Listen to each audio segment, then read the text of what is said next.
Hey guys, so today's workout is 5 rounds for time. So with that being said, I would put a time cap on this so you're not killing yourself here. I would put it like a 23-minute to 25-minute time cap on this particular workout. Again, write it down in your book, keep track, weights, time, etc. So 5 rounds for time, 20 sit-ups, 10 deadlifts, 20 slam balls, 10 alternating dumbbell snatches, 20 ab twists, and 10 burpees. So you're gonna do that all once, twice, 3, 4, 5. We're gonna go over the movements right now and the modifications, and then you guys can go ahead and get started. All right, let's get started. 20 sit-ups, sit-up movement. Just up, touch those toes. Avoid that hand behind the neck so that you're not forcing your neck to be bent. If you can't do a regular sit-up, you can go ahead and do crunches. Just reach for those knees or reach for those heels. Again, no hands behind the neck. Deadlifts.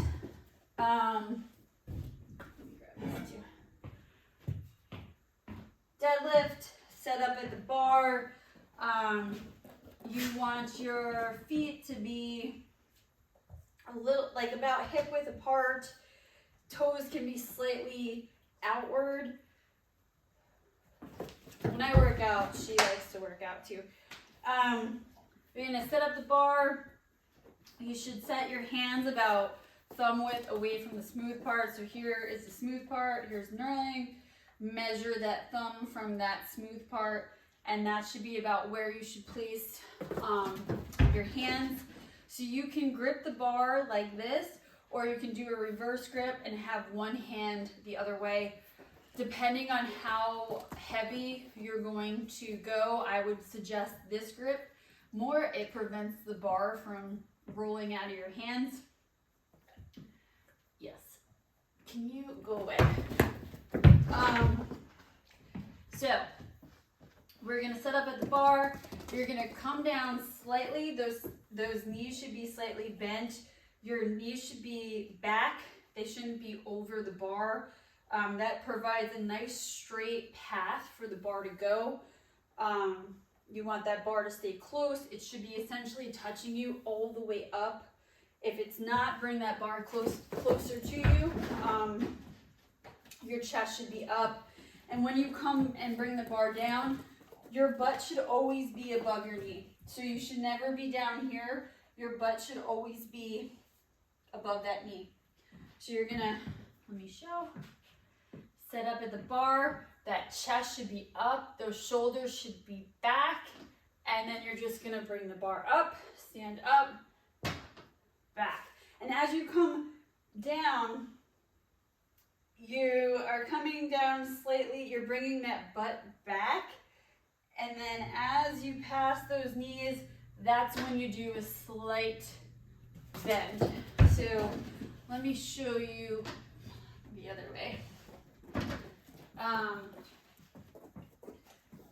So again, I set up the bar, my shoulders are back, my chest is up, I'm looking forward, and I'm bringing that bar nice and tight. The whole time the bar is touching me. So you want to pick a weight that you can do 10 non-stop. So that's touch and go, which is basically what it sounds like. So you're just touching and going. But form is always more important. So challenge yourself with the weight, but don't overstack the bar and cause, yourself any injury or pain. It should be a decent weight, but nothing too heavy, because it is 10 deadlifts at a time. And you can obviously break that up, especially as you're going through the rounds and getting more tired. If you feel your shoulders starting to come forward, or you feel like you're not really tight in your core and back, put the bar down, shake it off, readjust, get everything tight, and then go ahead and pick that bar back up. So if you don't have a bar, or you just don't feel comfortable with the bar, you can also use a kettlebell, and it's the same movement. Come down, chest up. You probably come down a little bit further than the barbell. That's okay. So if you need to bend a little bit more, but always keep that butt above the knees. Same thing with a dumbbell. You can use the dumbbell too, or slam ball. You're not going to touch the ground with the slam ball because it's just too loud. Okay, now slam balls. I don't have very much bounce here because of the platform I'm using, but if you're at a regular gym or a regular rubber mats on a nice hard floor, you'll have a little bounce. So essentially, you're gonna pick the bar up, you're gonna come down, bend those knees, chest up, you're gonna grab the slam ball, you're gonna bring it all the way overhead, make sure your arms are fully extended at the top, and then you're gonna slam the ball down. But as you slam the ball down, you want to follow the ball down. So it's supposed to bounce at the bottom, and you want to try to catch it after it bounces. So come down. Again, I don't have enough bounce, so I can't really catch it on the bounce up, but that's what you want to aim for. So there's 20 of those. If you don't have a slam ball, that's okay. You can use a plate and just do ground to overhead. You're gonna kind of twist the plate up as you come up. And again, you want to extend those arms all the way up and your head through at the top and down, chest always up.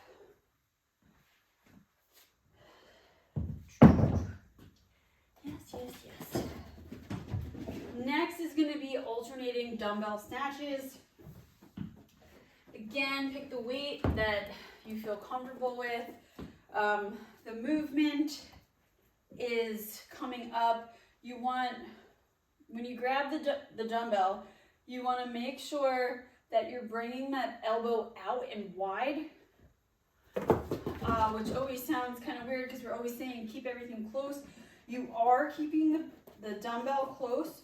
You want it right here, but that elbow is going to come wide, and at the top, you're going to punch out and have a nice straight line to support the dumbbell. So you're going to come up and punch out. Let me show you. So that's facing forward. It's a fast movement. If you do it slow, it's going to be hard to get the dumbbell up. You want to use those legs to drive the dumbbell up. It shouldn't just be a pull with your arm. It should be your legs pushing up, and the momentum should drive the dumbbell up, and you're just following through with the punch out. So you're gonna do alternating. So you're gonna come up, come down, and you see how my chest is up the whole time. And if you're not ready for the dumbbell, or you don't feel comfortable,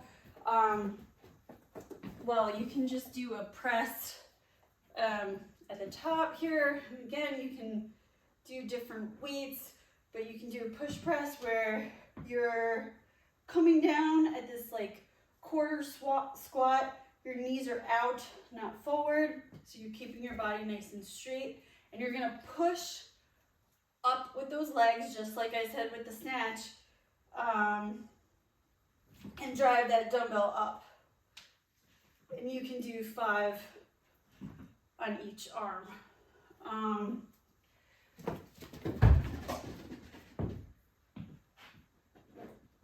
Ab twist.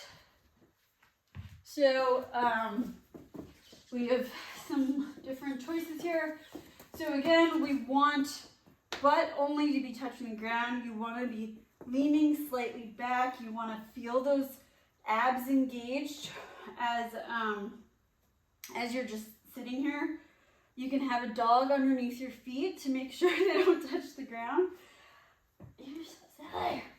You're so silly. And you're gonna go from side to side. So you can do this without weight by just doing this. You can use a dumbbell.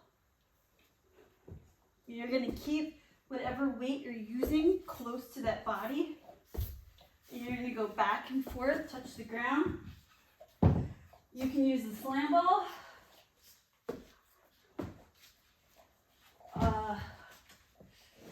Yikes. You can use a plate, or you can just use that body weight. If you're having a problem stabilizing yourself and you don't have a dog to keep you stabilized, you can just cross your legs and keep that heel on the ground, just the heel, nothing else. That will just keep you, and just try not to put your weight on it too much. It's just there to keep you stabilized and still, so you can do the movement and engage that core. Burpees, everybody's favorite. Come on, can you move out the way? Okay, so burpee, we'll do a full burpee first.